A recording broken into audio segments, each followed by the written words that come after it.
प्रधानमंत्री ने बजट पश्चात 3 सेक्टर से जुड़े बिंदुओं पर वेबिनार को किया संबोधित। एमएसएमई, परमाणु ऊर्जा मिशन और व्यापार को सुगम बनाने के पहलू की चर्चा। विधानसभा के बजट सत्र की कार्यवाही का आज छठा दिन। प्रश्नकाल में मंत्रियों ने सवालों के दिए जवाब। भोजनावकाश के बाद बजट पर होगी चर्चा। एसीबी की टीम ने बोकारो में मुखिया को रिश्वत लेते किया गिरफ्तार। मुरहू में उग्रवादियों के बीच वर्चस्व की लड़ाई में 2 ढेर, रांची में लूटपाट करने वाले 4 अपराधी गिरफ्तार। और चैंपियंस ट्रॉफी क्रिकेट के सेमीफाइनल में भारत का मुकाबला ऑस्ट्रेलिया से। रांची के सलामी बल्लेबाज शिखर मोहन को शेष भारत अंडर-23 टीम में मिली जगह।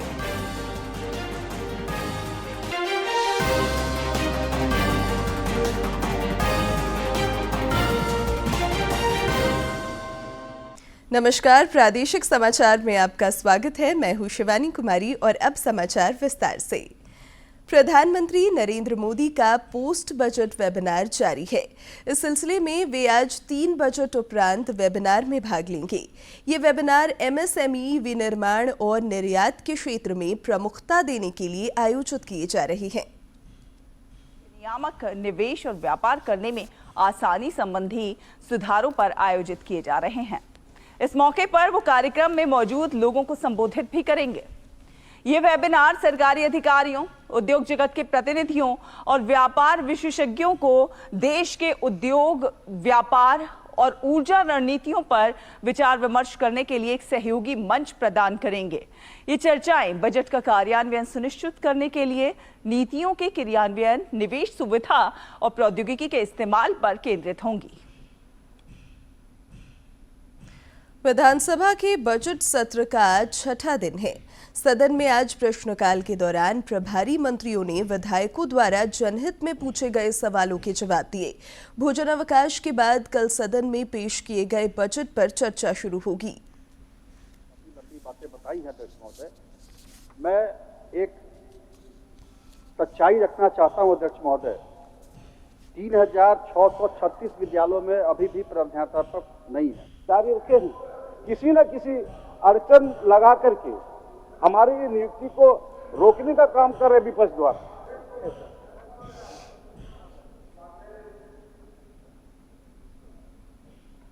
माननीय सदस्य का जो प्रश्न था उसके उत्तर माननीय मंत्री ने माकूल दिया था।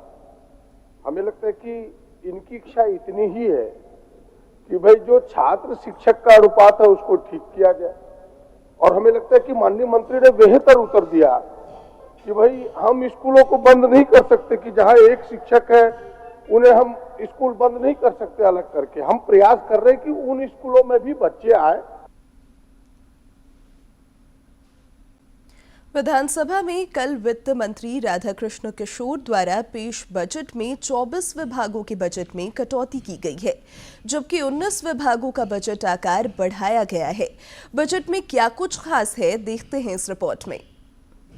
वित्त मंत्री राधाकृष्ण किशोर ने कल सदन में आगामी वित्तीय वर्ष के लिए करीब 1,45,000 करोड़ रुपए का बजट पेश किया है। इस बजट में सबसे अधिक कटौती ग्रामीण विकास विभाग के बजट में की गई है। स्वास्थ्य और नगर विकास विभाग के बजट में भी बड़ी कटौती हुई है। सबसे ज्यादा लगभग 13,363 करोड़ रुपए मैया सम्मान योजना के लिए रखा गया है। बजट में कुछ नई घोषणाएं भी हुई हैं। राज्य में तीर्थ स्थलों और पर्यटन स्थलों के लिए रांची से हेली शटल सेवा की शुरुआत की जाएगी। एयर एम्बुलेंस की सेवा गरीबों के लिए सुलभ बनाने के लिए पूर्व निर्धारित दरों में 50% की कटौती की गई है। साहिबगंज में नए डोमेस्टिक एयरपोर्ट और एयर कार्गो हब का निर्माण होगा। राज्य में 1200 किलोमीटर सड़कें बनाई जाएंगी। टूरिस्ट सर्किट का निर्माण किया जाएगा। स्टेट टेक्नोलॉजी पार्क और इनोवेशन हब की स्थापना भी की जाएगी। राज्य के सभी प्रखंडों में स्टेडियम का निर्माण भी होगा। हजारीबाग, रांची, धनबाद, दुमका और पलामू में विधि महाविद्यालय की स्थापना होगी। साथ ही इस बजट में 200 यूनिट प्रति माह मुफ्त बिजली देने के लिए करीब 5,000 करोड़ रुपए का प्रावधान किया गया है। विधानसभा में कल पेश बजट पर लगातार प्रतिक्रियाएं प्राप्त हो रही हैं। जमशेदपुर के कदमा ओलियान दौरे के क्रम में मुख्यमंत्री हेमंत सोरेन ने कहा है कि यह बजट लोगों के चेहरे पर मुस्कान लाएगी।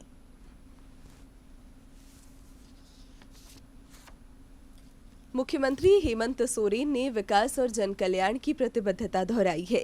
शादी समारोह के सिलसिले में कल जमशेदपुर के कदमा उलियान आए सीएम ने कहा कि यह बजट लोगों के चेहरे पर मुस्कान लाएगी। आज बिना किसी के ऊपर बोझ दिए सोशल सेक्टर में आज हम लोग लगभग, मुझे लगता है देश में सबसे अधिक लगभग 62,000 करोड़ से अधिक का हम लोग खर्च कर रहे हैं। इसके बावजूद मैया सम्मान योजना भी हमारे ये में चल रहा है और हमारे एक्सपेंसेस ये भी काफ़ी अच्छे पोजीशन पर है। कई ऐसा है, ये बजट लोगों के चेहरे पर मुस्कान लाने का है। वहीं विधायक जयराम महतो ने कहा कि इस बजट में युवाओं के लिए कुछ नहीं है। बजट मैया सम्मान योजना को बचाने के लिए उस दिशा में मोड़ दिया गया है। लोग आशा किए थे कि इस बार नया होगा। इस राज्य के युवा लगातार कुंठित भाव से है अपने आप को देख रहे हैं, तो हमारे हिसाब से लगा कि युवाओं के लिए विशेष कुछ होगा, लेकिन कहीं ना कहीं युवाओं के लिए विशेष कुछ नहीं है। इस बजट में मूल रूप से इनका जो लक्ष्य रहा, ये लक्ष्य यही रहा कि जो मैया सम्मान योजना जिसके माध्यम से सरकार में आई है, उस राशि को, उस सब्जेक्ट को, विषय को बचाने के लिए उन्होंने कहीं ना कहीं बजट को एक दिशा में मोड़ने का कार्य किया। गौरतलब है कि वित्त मंत्री राधाकृष्ण किशोर ने विधानसभा में कल 1,45,400 करोड़ रुपए का राज्य का वार्षिक बजट पेश किया था, जो पिछले वित्तीय वर्ष की तुलना में 13% अधिक है। जमशेदपुर के कदमा उलियान में शादी समारोह के दौरान विधायक कल्पना सोरेन का कल केक काटकर जन्मदिन भी मनाया गया। जमशेदपुर से राजेश कुमार लालदास की रिपोर्ट। इधर भाजपा के प्रदेश अध्यक्ष बाबूलाल मरांडी ने बजट को दिशाहीन और राज्य के लोगों के लिए निराशाजनक करार दिया है।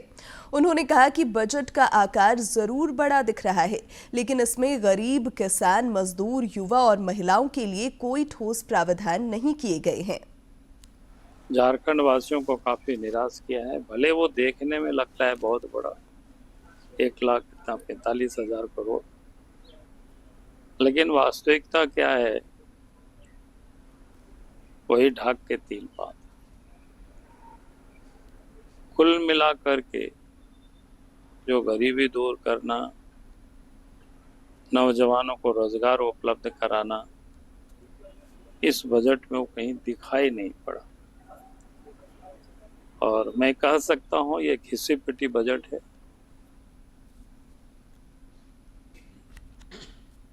इस बीच रक्षा राज्य मंत्री सह रांची सांसद संजय सेठ ने बजट को आई वॉश की संज्ञा दी है। उन्होंने कहा कि कागज पर चल रही सरकार का यह कागजी बजट है। बजट में जन आकांक्षाओं को पूरा करने के लिए कोई दृढ़ इच्छा शक्ति नहीं दिखती। सरकार ने अबुआ बजट के नाम पर राज्य के लोगों को एक बार फिर से धोखा देने का काम किया है। राज्य के विकास और युवाओं के रोजगार के मुद्दे की अनदेखी हुई है। बजट पर प्रतिक्रिया व्यक्त करते हुए कांग्रेस के प्रदेश अध्यक्ष केशव महतो कमलेश ने कहा कि बजट का आकार लगभग 13% बढ़ाया गया है, जो राज्य के विकास की गति को तेज रखेगा। उन्होंने कहा कि बगैर कोई अतिरिक्त कर लगाए राज्य की आमदनी और खर्च का वित्तीय संतुलन बजट में साफ दिख रहा है। बजट में योजना व्यय में बड़ा प्रावधान साबित करता है कि विकास कार्यों को सरकार प्राथमिकता दे रही है। श्री महतो ने कहा कि महिलाओं, बच्चों और सामाजिक सुरक्षा के लिए 22,000 करोड़ का बजट सरकार की दूरगामी सोच का उदाहरण है। नए प्रखंडों के गठन को लेकर मुख्यमंत्री ने बड़ी बात कही है। विधानसभा में कल बजट सत्र की कार्यवाही के दौरान श्री सोरेन ने कहा कि विधायकों की ओर से विभिन्न पंचायत को मिलाकर प्रखंड बनाने की मांग की जा रही है। मुख्यमंत्री ने कहा कि विधायक अपने विधानसभा क्षेत्र की भौगोलिक संरचना को ध्यान में रखते हुए अपनी बातों से अवगत कराएं। सरकार इस पर बृहद निर्णय लेगी। चुनाव प्रबंधन को लेकर भारत निर्वाचन आयोग नए सिरे से तैयारी में जुटा है। इस सिलसिले में मुख्य निर्वाचन आयुक्त ज्ञानेश कुमार आज राज्यों के मुख्य चुनाव पदाधिकारी के साथ मंथन कर रहे हैं। इसमें राज्य के मुख्य निर्वाचन पदाधिकारी के रवि कुमार भी शामिल हो रहे हैं। इस 2 दिन की बैठक में हर राज्य से जिला स्तर के चुनाव अधिकारी और एक रिटर्निंग ऑफिसर को भी बुलाया गया है। बैठक के दौरान चुनाव प्रबंधन के लिए नए ग्राउंड रूल तय किया जा सकते हैं। काउंटिंग के नए नियम पर भी विचार हो सकता है, साथ ही अन्य विषयों पर विमर्श होगा।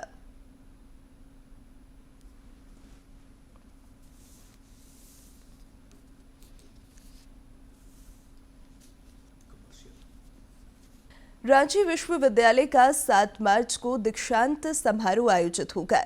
इस सिलसिले में विद्यार्थियों के बीच वस्त्र और गेट पास का वितरण किया जा रहा है। रांची विश्वविद्यालय के 7 मार्च को आयोजित होने वाले दीक्षांत समारोह को लेकर तैयारियां जोरों पर हैं। विश्वविद्यालय के कुलपति डॉक्टर अजीत कुमार सिंह ने कार्यक्रम स्थल दीक्षांत मंडप पहुंचकर तैयारी का जायजा लिया और जरूरी निर्देश तथा सुझाव दिए। आज के बाद बच्चों का शिक्षा के बाद जो दीक्षांत जो होता है, दीक्षा का समय आ गया है। अब बच्चों को हमें दीक्षा देना है कि एक अच्छे देश के सर्वश्रेष्ठ नागरिक बनने के लिए, best citizen of the country बनाना है इनको, और इनको ये जिम्मेवारी समझाना है कि जो आज तक हम लोग जिम्मेवारी निभा रहे थे, जो हम आपको हेल्प कर रहे थे, जो आपके साथ हम कोऑर्डिनेशन कर रहे थे, ये कोऑर्डिनेशन अब आपको आगे अपने बच्चों के साथ करना है, अगले जनरेशन के साथ करना है, सो दैट मेरा जो चीज़ हमारे पास है वो आपके थ्रू अब आगे रिप्लिकेट हो सके। और बाई 2047 जब हम एक डेवलप्ड कंट्री के रूप में आएंगे, जो प्रधानमंत्री का हमारा विज़न है, उस समय आप कहाँ होंगे, कैसे होंगे और देश को कैसे लेके आगे जाएंगे। यही हमारा सबसे बड़ा मिशन है और इसी मिशन को लेकर हम आगे बढ़ रहे हैं। मोराबादी स्थित कॉमर्स विभाग में अलग अलग 10 काउंटर के माध्यम से विद्यार्थियों के बीच अंगवस्त्र और गेट पास का वितरण किया जा रहा है, जो कल तक होगा। दीक्षांत समारोह में शामिल होने के लिए 4410 विद्यार्थियों ने आवेदन जमा किए हैं। सर, मैंने अपने सेल्फ स्टडी से अपने खुद का मेहनत से ही सब कुछ किया है सर, और अपने टीचर्स का मेरा बहुत बड़ा योगदान रहा है मेरे डिपार्टमेंट के, और मेरे दोस्तों के साथ भी मैंने बहुत ही ग्रुप डिस्कशन भी किया है। प्रैक्टिकल में भी लोगों ने मुझे बहुत मदद किया है, मेरे दोस्तों ने। हमें यहाँ पे हमारा गेट पास और हमारा ये जो वस्त्र है वो हमें दिया गया, जो हमें उसी दिन पहनकर आना है 7 तारीख को। दीक्षांत समारोह में 77 सफल विद्यार्थियों को गोल्ड मेडल और 4400 को डिग्री प्रदान की जाएगी। दीक्षांत समारोह में राज्यपाल संतोष कुमार गंगवार के शामिल होने की संभावना है। जामताड़ा में झारखंड मुख्यमंत्री मैया सम्मान योजना में बड़ी गड़बड़ी उजागर हुई है। पारा शिक्षक, होमगार्ड, मानदेय कर्मी, ठेका और आउटसोर्सिंग कंपनी के कर्मचारी भी फर्जी तरीके से योजना का लाभ ले रहे थे। सत्यापन में 36,000 लाभार्थियों के आवेदन में गड़बड़ी पाई गई है। अपात्र लाभुकों की छटनी का काम जारी है। फर्जीवाड़ा करने वाले लाभुकों से वसूली के लिए बैंकों को पत्र भेजने का निर्णय लिया गया है। आपका पसंदीदा डीडी झारखंड नए तेवर और नए कलेवर के साथ में आपके बीच है, ताकि पल पल की खबरें आप तक पहुंचे। आपका अपना पसंदीदा डीडी झारखंड, गांव से लेकर कस्बों और शहरों तक की है धड़कन। सटीक, विश्वसनीय और तेज खबरों का भी है आईना। राजनीति के मंच से सत्ता के गलियारों तक, खेत से खलिहान और मनोरंजन से इंफोटेनमेंट तक, खेल के मैदान से रंगमंच की खबरों तक, सब कुछ देखिए हमारे प्रादेशिक समाचार में हर रोज दोपहर 12:30, शाम 6:30 और 7:30 बजे, सिर्फ और सिर्फ डीडी झारखंड पर। केंद्रीय महिला एवं बाल विकास मंत्री अन्नपूर्णा देवी से कल दिल्ली की मुख्यमंत्री रेखा गुप्ता ने मुलाकात की। यह एक शिष्टाचार मुलाकात थी। इस दौरान दिल्ली में महिलाओं एवं बच्चों के लिए केंद्र सरकार द्वारा संचालित योजनाओं की स्थिति पर विस्तार से चर्चा हुई। The institute of chartered accountants of India की रांची शाखा के नवनियुक्त पदाधिकारी और कार्यकारिणी सदस्यों ने कल राजभवन में राज्यपाल संतोष कुमार गंगवार से मुलाकात की। इस दौरान उन्होंने राज्यपाल को बताया कि रांची शहर सीए कोर्स के अध्ययन के लिए विद्यार्थियों के बीच एक महत्वपूर्ण केंद्र के रूप में विकसित हो रहा है। अखिल झारखंड प्राथमिक शिक्षक संघ के एक प्रतिनिधि मंडल ने कल मुख्यमंत्री हेमंत सोरेन से मुलाकात की। प्रतिनिधिमंडल ने सरकार द्वारा राज्यकर्मी स्वास्थ्य बीमा लागू करने के लिए मुख्यमंत्री के प्रति आभार जताया। शिक्षक संघ ने मुख्यमंत्री को फिर से शिक्षकों के लिए संशोधित MSCP लागू करने की मांग की। केंद्र सरकार ने Indian railway catering and tourism corporation और इंडियन रेलवे फाइनेंस कॉरपोरेशन को नवरत्न कंपनियों के रूप में अपग्रेड करने की मंजूरी दी है। इस घोषणा के साथ IRCTC 25वीं और IRFC 26वीं नवरत्न कंपनी बन गई है।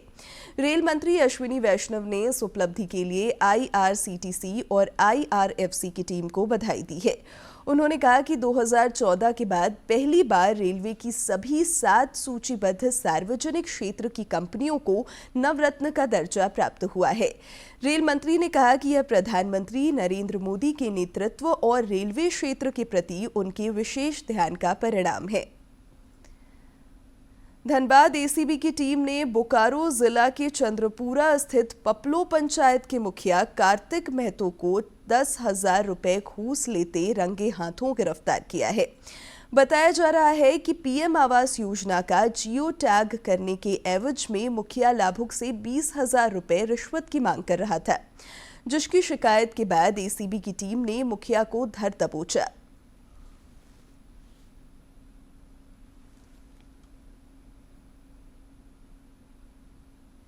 सुरक्षा बलों के प्रहार से बैकफुट पर ढकेल दिए गए उग्रवादी अब एक दूसरे के ही खून के प्यासे हो गए हैं। पश्चिमी सिंहभूम और खूंटी जिले के सीमा क्षेत्र बंदगांव अंतर्गत फुलझड़ी नदी के पास 2 उग्रवादी गुटों में जमकर गोलीबारी हुई, जिसमें 2 नक्सलियों की मौत हो गई। सूचना मिलने पर पुलिस घटनास्थल पर पहुंची और शवों को बरामद कर पोस्टमार्टम के लिए अस्पताल भेजा। सर्च अभियान के दौरान पुलिस को एक देसी पिस्टल, कारतूस, मोबाइल और लेवी के रसीद बरामद हुए हैं। बताया जा रहा है कि उग्रवादियों के 2 गुटों में विवाद के बाद यह गोलीबारी हुई। पुलिस उग्रवादियों की हर गतिविधि पर फिलहाल नजर बनाए हुए है। इधर रांची के सिकीदरी थाना क्षेत्र में लूटपाट करने वाले गिरोह का पर्दाफाश करते हुए पुलिस ने 4 अपराधियों को गिरफ्तार कर जेल भेज दिया है। पुलिस ने इनके पास से लूटे गए मोबाइल फोन, घड़ियां, स्पीकर और अन्य सामान बरामद किए हैं। जमशेदपुर के टाटा जू में 3 नए मेहमान आए हैं। 2 तेंदुआ शावक और एक मैड्रिल शिशु बंदर का यहां जन्म हुआ है। बंदर के जन्म लेने से जू में खुशी की लहर है। इसे जैव विविधता संरक्षण की दिशा में महत्वपूर्ण पड़ाव माना जा रहा है। टाटा स्टील जूलॉजिकल पार्क के डिप्टी डायरेक्टर मोहम्मद अख्तर ने बताया कि ये नन्हे तेंदुआ शावक नागपुर से टाटा जू लाए गए एक तेंदुआ जोड़े की संतान है। वहीं मैड्रिल को इजराइल के एक प्राणी उद्यान से लाया गया है। लगभग 6-7 दिन पहले हमारे जू में जो नागपुर से हम लोग 4 लेपर्ड में एक पेयर मतलब 2 पेयर एक्चुअली वो लेपर्ड के थे, तो उसमें से एक पेयर ने अभी 6-7 दिन पहले 2 बच्चों को जन्म दिया है। तो यही खबर आप लोगों से हम जनता को, जमशेदपुर की जनता शेयर कर रहे हैं कि आने वाले समय में इन दोनों बच्चों को भी आप लोग देख पाएंगे। इधर जू घूमने आए पर्यटक भी नए मेहमानों के आगमन से बेहद खुश हैं। खुशी हो रही है कि यहाँ पे तेंदुआ, जैसा आपने बताया, उसने लेपर्ड ने जन्म लिया है और जस्ट कल ही हमारे यहाँ पे पूरा जमशेदपुर सजने वाला है। तो ये बहुत खुशी की बात है कि हम उसके पहले इतने सारे बेबीज़ को देखेंगे लेपर्ड के। तो बहुत ही अच्छा लग रहा है। अगर ऐसा है कि कुछ भी प्रजाति हटने वाला या गायब हो रहा है किसी भी वजह से, तो हम लोग उसको सुरक्षित रखने के लिए उपाय करना चाहिए। जो 2 तेंदुआ जन्म लिया है उसको हम लोग को किस तरह से मतलब ट्रीट करना है, जो लोग जानते हैं, मतलब जो यहाँ पे उसकी देखभाल कर रहे हैं, वो काफ़ी अच्छे तरीके से करें ताकि वो और जन्म ले और हमारे इंडिया में वो सुरक्षित रहे। झारखंड समेत देश भर में वन्य जीवों के संरक्षण के लिए लगातार प्रयास हो रहे हैं, जिसमें आशातीत सफलता भी मिल रही है। जमशेदपुर से राजेश लालदास की रिपोर्ट। और प्रधानमंत्री Narendra Modi post budget webinar को संबोधित कर रहे हैं। का योगदान बहुत उपयोगी सिद्ध होगा। आज दिन भर की चर्चा से जिस मंथन से अमृत निकलेगा, वो जिन सपनों को लेकर के हम जा रहे हैं, उन सपनों को पूरा करने का सामर्थ्य देगा। इसी अपेक्षा के साथ आप सबका बहुत बहुत धन्यवाद। लोहानगरी जमशेदपुर में आजकल संस्थापक दिवस की धूम है। प्रसिद्ध गायक अजीत अमन ने स्वर्गीय रतन टाटा पर लगातार अपने चौथे गीत भारत रत्न 4 को रिलीज किया है। गीत विमोचन के दौरान कई लोग मौजूद थे।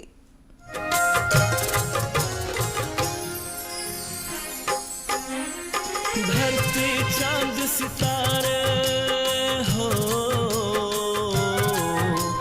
धरती चांद सितारे और खोजे चमन, धरती चांद सितारे और खोजे वतन, सबके दिल के दुलारे ओ मेरे प्यारे रतन, सबके दिल के दुलारे। और अब कुछ खबर राज्य के विभिन्न जिलों से फटाफट अंदाज में।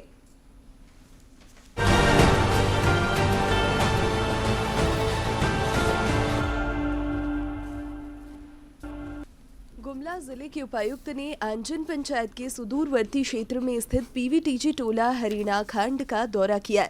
वहां रहने वाले कोरबा समुदाय के 16 परिवारों तथा अन्य स्थानीय नागरिकों से मुलाकात की। साथ ही उपायुक्त ने उनकी समस्याओं के त्वरित निष्पादन को लेकर संबंधित अधिकारियों को निर्देश दिए। देवघर के उपायुक्त विशाल सागर ने जिले में झारखंड बालिका आवासीय विद्यालयों में शिक्षिकाओं के चयन को लेकर आवश्यक दिशा निर्देश दिया। साथ ही प्राप्त सभी आवेदनों के स्क्रूटनी का कार्य सुनिश्चित मानकों के तहत समय अनुसार करने का निर्देश दिया, ताकि नियुक्ति से संबंधित आगे की कार्रवाई तय समय अनुसार की जा सके। पलामू की मेदिनीनगर सेंट्रल जेल में आजीवन कारावास की सजा काट रहे एक कैदी ने फांसी लगाकर आत्महत्या कर ली। बैरक से सटे बाथरूम में कैदी का शव फंदे से झूलता बरामद किया गया। पुलिस ने शव को पोस्टमार्टम के लिए MRMCH में भेज दिया। मृतक की पहचान शबीर अंसारी बताई जा रही है। जेलर आशीष कुमार सिन्हा ने घटना की पुष्टि करते हुए बताया कि पूरे मामले की जांच की जा रही है। पूर्वी सिंहभूम जिले के उपायुक्त ने नगर निकायों की ओर से क्रियान्वित योजनाओं की समीक्षा की। इस दौरान उन्होंने नागरिक सुविधा, शहरी परिवहन व्यवस्था, वायु परिवेश की गुणवत्ता में सुधार, पेयजल आपूर्ति, सॉलिड वेस्ट मैनेजमेंट की योजनाओं में अद्यतन स्थिति समेत कचरा उठाव आदि की समीक्षा कर पदाधिकारियों को आवश्यक निर्देश दिया। जामताड़ा जिले के उपायुक्त ने जिला पर्यावरण समिति की बैठक में पर्यावरण प्लान, कचरा प्रबंधन, वाहनों में प्रदूषण जांच, पर्यावरण अनुकूल जीवन शैली अपनाने सहित अन्य बिंदुओं पर विमर्श कर संबंधित को आवश्यक और उचित दिशा निर्देश दिया। सरायकेला के उपायुक्त ने वर्चुअल तरीके से आयोजित जिला स्तरीय सड़क सुरक्षा समिति की बैठक में सड़क दुर्घटनाओं को नियंत्रित करने को लेकर बिंदुवार चर्चा की। विभिन्न माध्यमों से सड़क सुरक्षा एवं यातायात नियमों के प्रति लोगों को जागरूक करने तथा over speeding, drunk and drive आदि पर नियम संगत कार्रवाई का निर्देश दिया।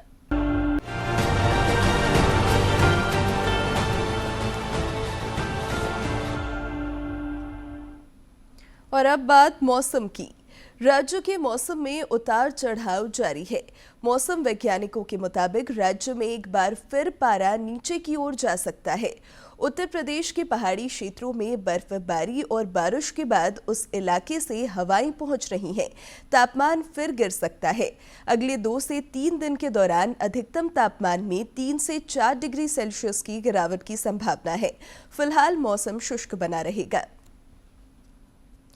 चैंपियंस ट्रॉफी क्रिकेट के सेमीफाइनल में आज भारत और ऑस्ट्रेलिया के बीच भिड़ंत होगी। टीम इंडिया अब तक प्रतियोगिता में अजय रही है और खेल प्रेमियों को भारतीय टीम से बेहतर प्रदर्शन की उम्मीद है। होगा चैंपियंस ट्रॉफी के मौजूदा सीजन में टीम इंडिया शानदार प्रदर्शन के साथ सेमीफाइनल में पहुंची है। भारत ने ग्रुप स्टेज के अपने तीनों मैच जीतकर शीर्ष पर रहते हुए सेमीफाइनल में प्रवेश किया है। भारतीय टीम ने ग्रुप ए में बांग्लादेश के अलावा पाकिस्तान और न्यूजीलैंड को हराने में सफलता पाई। अब भारत की नजर सेमीफाइनल में ऑस्ट्रेलिया को हराकर खिताबी दौर में पहुंचने पर होगी। वहीं बात अगर ऑस्ट्रेलिया के खिलाफ भारत की प्लेइंग 11 की करें तो भारतीय टीम बल्लेबाजी क्रम में कोई बदलाव नहीं करना चाहेगी। ऑस्ट्रेलिया के खिलाफ एक बार फिर रोहित शर्मा और शुभमन गिल ओपनिंग करते नजर आ सकते हैं। इसके बाद विराट कोहली, श्रेयस अय्यर, अक्षर पटेल, KL राहुल, हार्दिक पांड्या और रविंद्र जडेजा के कंधे पर रन बनाने की जिम्मेदारी होगी। गेंदबाजी की बात करें तो भारतीय टीम में हर्षित राणा की वापसी पर सस्पेंस बना हुआ है। वहीं कुलदीप यादव और वरुण चक्रवर्ती स्पिनर के तौर पर नजर आएंगे। मोहम्मद शमी और हार्दिक पांड्या तेज गेंदबाज की भूमिका में नजर आ सकते हैं। वहीं ऑस्ट्रेलियाई टीम की बात करें तो इस टूर्नामेंट में ऑस्ट्रेलिया की गेंदबाजी लय में नजर नहीं आई है। टीम गेंदबाजी में सुधार के साथ उतरना चाहेगी। वहीं ऑस्ट्रेलिया की सबसे बड़ी ताकत उसकी बल्लेबाजी लाइनअप है। टीम में Steve Smith, Travis head, Marnus Labuschagne और ग्लेन मैक्सवेल जैसे बल्लेबाज हैं जो कभी भी खेल का रुख मोड़ सकते हैं। भारत और ऑस्ट्रेलिया के बीच अब तक खेले गए वनडे मुकाबलों में प्रदर्शन की बात करें तो दोनों टीमें अब तक 151 बार आमने सामने हुई हैं, जिसमें से 57 मुकाबलों में भारत ने बाजी मारी है, जबकि 84 मैच ऑस्ट्रेलिया के नाम रहे हैं। 10 मुकाबले बेनतीजा रहे। ऐसे में वनडे क्रिकेट में ऑस्ट्रेलिया का पलड़ा भारी नजर आता है। हालांकि टीम इंडिया इस समय फॉर्म में है और भारत के पास 2023 वनडे विश्व कप के फाइनल में ऑस्ट्रेलिया से मिली हार का बदला लेने का सुनहरा मौका है। जाहिर है कि भारतीय टीम की नजर ऑस्ट्रेलिया को हर हाल में हराकर चैंपियंस ट्रॉफी के फाइनल में पहुंचने पर होगी। रांची के बाएं हाथ के सलामी बल्लेबाज शिखर मोहन का चयन शेष भारत अंडर 23 टीम में किया गया है। वह झारखंड के एकमात्र क्रिकेटर हैं जिनका चयन शेष भारत की टीम में किया गया है। शेष भारत की टीम 9 मार्च से मोहाली में कर्नल CK नायडू चैंपियनशिप में पंजाब के खिलाफ मैदान में उतरेगी। लोहरदगा के जिला मुख्यमंत्री उत्कृष्ट विद्यालय में रांची आर्मी भर्ती कार्यालय के ARO सूबेदार मेजर राम पाल और हवलदार समरजीत ने विद्यार्थियों को अग्निवीर योजना के बारे में बताया। इस दौरान विद्यार्थियों को अग्निवीर योजना के रजिस्ट्रेशन से लेकर फाइनल मेरिट लिस्ट बनने तक की जानकारी दी गई। साथ ही बिचौलिए से दूर रहने का सुझाव दिया गया। उन्होंने बताया कि NCC सर्टिफिकेट वाले अभ्यर्थी को सेना में जाने के लिए कुछ बोनस मार्क्स भी दिए जाते हैं। खेल के क्षेत्र में भाग लेने वाले को भी बोनस अंक दिया जाता है। अनुसूचित जनजाति के बच्चों को भी ऊंचाई और वजन में छूट दी जाती है। और अब अंत में मुख्य समाचार एक बार फिर।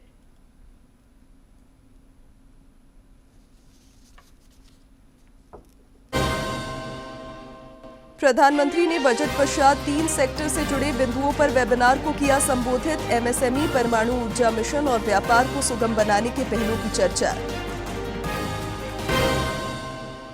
विधानसभा के बजट सत्र की कार्यवाही का आज 6ठा दिन। प्रश्नकाल में मंत्रियों ने सवालों के दिए जवाब। भोजनावकाश के बाद बजट पर होगी चर्चा। ACB की टीम ने बोकारो में मुखिया को रिश्वत लेते किया गिरफ्तार। मुरहू में उग्रवादियों के बीच वर्चस्व की लड़ाई में 2 ढेर। रांची में लूटपाट करने वाले 4 अपराधी गिरफ्तार। और चैंपियंस ट्रॉफी क्रिकेट के सेमीफाइनल में भारत का मुकाबला ऑस्ट्रेलिया से। रांची के सलामी बल्लेबाज शिखर मोहन को शेष भारत अंडर 23 टीम में मिली जगह।